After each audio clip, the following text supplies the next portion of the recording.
Hey everybody, welcome to Art Recycled with Mrs. Hollemeyer. Today we're going to do weaving. We're going to do weaving with real yarn. If you want to learn how to do paper weaving, that's another Art Recycled video. I have a couple videos that show paper weaving in different ways. But today, this weaving, it could be, I don't know, a carpet for your dollhouse, it could be a bookmark, and I'm going to show you how to do it using cardboard at home today. This is 4 inches by 12 inches, and this is going to make my loom, or the structure that holds this weaving together as I'm making it. Now you can buy looms at Hobby Lobby or Michael's and they're reusable. This one is definitely reusable. It's a thicker cardboard. This is what I buy for my classes. But these ones are nice too, just because you can cut them at the end and you can lift the weaving off and then you can just dispose of them as you want to. Now you're gonna need a weaving needle. This is a plastic long needle that I bought at Hobby Lobby, again, or Michael's. It's really nice because it's wider than the width of the weaving. That allows me to weave quite easily. But if you don't have that, you can just use a bigger sewing needle with a bigger eye that you can fit your yarn through.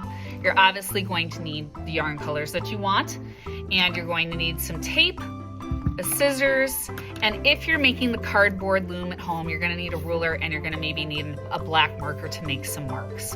So let's go ahead and learn how to make a real weaving with yarn. All right, so to get started, I have my piece of cardboard here, and this is 4 inches by 12 inches. And again, this is going to be my loom. I'm going to have something to draw with. It could be a marker, it could be a pencil, doesn't matter. I've got my ruler here. Now, as I measure this, I'm going to zoom in so you can see it a little bit closer. So what you're seeing here is the top of my cardboard loom. I'm going to take my ruler, make sure you're on the inch side. I'm going to put 0 here at the left edge. I'm going to scooch it all the way to the top. And then as you can see, it's 4 inches right over here at the right edge, or nearly there. So now what I'm going to do is I'm going to make a mark every ½ inch. So if this is 0 and this is 1, the ½ inch mark is the longest line between 0 and 1, and between 1 and 2, and between 2 and 3, and so on and so on. So I'm going to make a mark here, a mark at 1, a mark at 1.5, 2, 2.5, 3, and 3.5. And you can extend those a little bit longer. And now I'm going to flip this cardboard to the bottom or the other side, and I'm going to do the same thing. Okay, so now you can see the loom from a distance a bit, and so this is what it kind of looks like. I'm now going to take a scissors and I'm going to cut on these marks that I drew, but I'm only going to cut in about, well, guess what, about ½ inch. So I'm going to do these snips here on these marks. And then I'm going to flip it around to the other side and do the same thing. And now my loom is ready to weave. So now I've got some tape and I've got some yarn here. And what I'm going to do is, you want the yarn to kind of be one of the colors that's going to be in the weaving, right? So I'm not going to pick black for my warp. That's what this part is called, that goes up and down the loom, when black isn't going to be in the weaving at all. So I want to kind of camouflage this. So this yarn is going to be a part of my weaving. Now what I'm going to do is I'm going to put it at the top in the first notch, and I'm going to wrap it around like this a few times.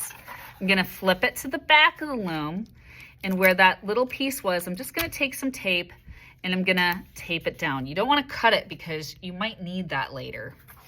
And so now this is on the inside edge, as you can see, of my loom there. And I'm going to go down, I'm going to put it into this one here at the bottom, hook it around that one. Notice it kind of looped around there. And now I'm going to go back up. Go to the one directly opposite of it, notch it, go around, loop it around from the back, and go back down. And I'm just going to keep doing that on both sides until I get down, and you should be here at the opposite corner. Now, this is a big warning sign here. If you flip this over and you see the warp or those long yarn lines going up and down on this side. You should not see that on this side. What you should see are that these are hooked, every other one.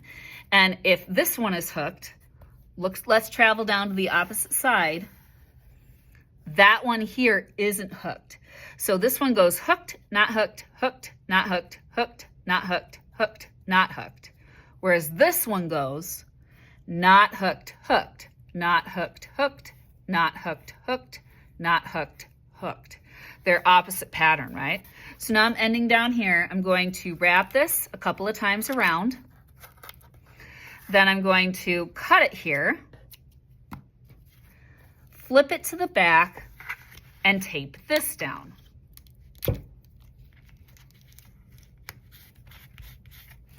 So now my warp on my loom is ready to start weaving. All right, now this is a weaving needle.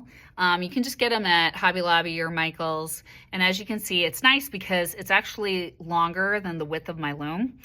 This is just like a regular cheap sewing needle. You could use something like this too, but you just want it to be a bigger needle.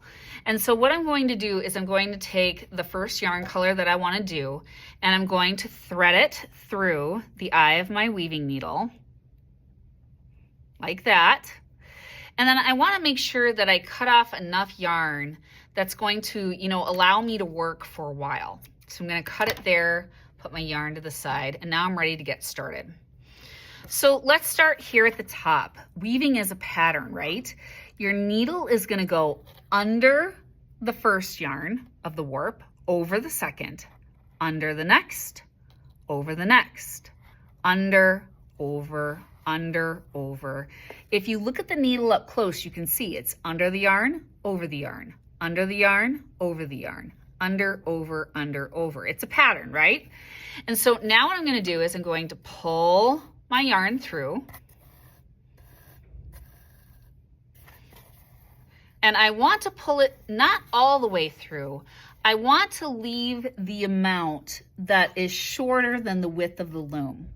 So now what I'm going to do is I'm going to take this tail and weave it in. Now, it starts by going under the warp there. So I'm going to flip it over the warp and go under, over, push it up, and just tuck it in there.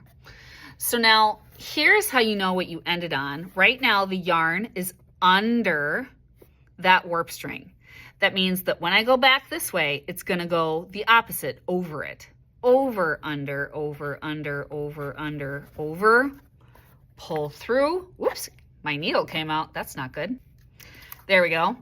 And so now I continue in my pattern, and now I'm going to pull it. Now, if you did this right, it should, you see, hook there. And then you're going to push it up like that. Now, look at my yarn is over the last warp string. So when I go back this way, it's going to go under, under, over, under, over, under, over, under. Pull through. Again, I know I did it right because it hooks on that last warp string, and I push it up.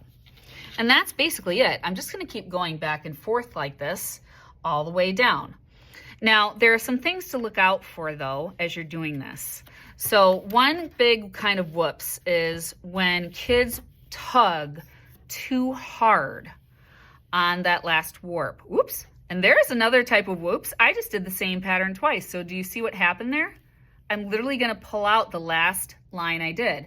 So that's what's going to happen if you accidentally do the same pattern twice. I literally just pulled out the last line. So let's get back on track. This string is over the warp. I'm going to go under, over, under, over, under, over, under, over, pull it through. All right, now back to what I was originally going to show you. This is under the warp string there, over, under, over, under. Now this is one big kind of whoops. When kids pull all the way through, what happens is they really want to tug there. And when you pull too hard on the end, this weaving, instead of being nice and straight like a rectangle, will start to bow in like this. If you see this start to happen, you're pulling too hard. when you go through. And if you keep pulling that hard, eventually what might happen is one of these might break, okay? The other kind of whoops that kids sometimes make is that they don't actually shove the yarn up all the way. So if you notice, when I'm pulling this all the way through and I'm noticing that it catches, I'm scooching it up with my fingers until it's against the last row that I did. And so now I'm just going to continue weaving for a while. Now, look I'm out of yarn, right? So what do I do now? Or what do I do if I want to switch colors? Well, when you're done, you'll clip that yarn off. And here's what you can do. You can just put it back into the weaving. So this ended on under here. So I'm going to go over, under, tuck it up, push it up into the weaving itself. If it's still kind of poking out like that a little bit, you can trim certain parts or whatnot, right?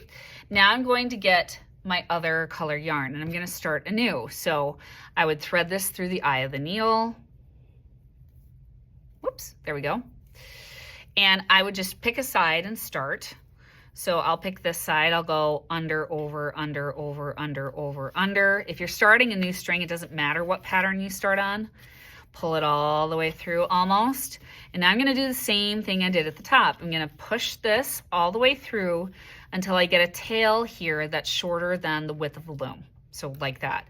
Then I'm going to take this and I'm going to tuck it under, flip it over the last warp, do my pattern, push it up, and now I'm ready to keep going. Now again, this ended on under. The yarn is under the warp string, so I'm going to go over, under, over, under, over, under, and pull back the other way. It should hook, which it does, and now I'm on to my new pattern. Now I'm going to keep pushing up and I'm going to weave all the way down, and I'll show you what to do when I'm done. All right, so now that I'm done with my weaving, I have to get it off the loom. And so there are a couple of ways you could do this. You can notice that I stopped down here. I didn't go all the way down. You could go all the way down, and especially if this is a cardboard loom where, you know, maybe you're not going to use it again, you could do the technique that I'm about to do where I'm going to cut off the tops of this and then I can just lift this off. So you got to be careful though, because you don't want to cut these.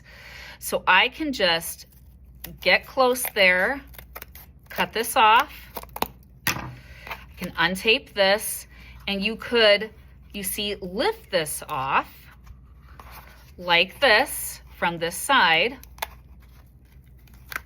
And if you wove all the way down, you could do that to this side too, and then just lift the whole thing off. But the looms that I have with my 5th graders are not one that I made from a cardboard box. They're actually ones that I used at a store or bought from a store. And so I don't want to, you know, cut the ends off and then I can't use them the next year. So I'm going to show you how I end my weavings like this with my older kids. So I can obviously lift that off here. I cut that off there. I wouldn't do that if I had this kind. But now that this is off the top of the loom, now I'm gotta have to decide how to handle this down here. I'm going to cut this off, cut my needle off, and then I would take the yarn out of my needle and save that for later. And so now I'm going to undo this tape here, and I'm going to lift these out. Okay, now what I'm going to do is, you know, if I leave it like this, you know, my weaving is going to come unraveled, and that I don't want. So what I tell my older kids to do when they're using this type of loom is we'll cut these, and then what we do is we tie them together. So I'll double knot this by crisscross applesauce, right? Put one through the hole, pull. Crisscross applesauce, pull. And I'm going to do that to all these ones across. Now, as you can see, I have 6 here, but I have a 7th one here. So what you can do is you can just take one of these and just tie it to your 7th. There we go, like that. Now you can choose to leave them long like this, Or I typically tell kids, you know, you can cut them short. You just want to make sure that you're not cutting the warp strings in there in between. All right, and so now my weaving is off of the loom. Now, you probably have one side that looks better than the other, right? So you have to decide which one you want to be the top.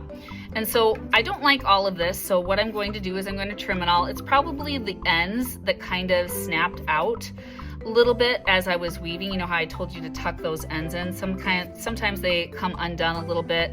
So I'm just going to trim those, trim this a little bit more down here. And then this is one of my warp strings at the end, and you kind of have to decide what to do with this. And so what I'm going to do is I'm going to tie it in a double knot. I'm going to make a loop, make the tail go through here, and then when I pull the knot, I'm going to try to pull it so that it goes right there. And I'm going to do it a couple of times. All right, now hopefully that knot is big enough. You see at the end there where that warp string isn't going to pop out. I can cut this without cutting the knot.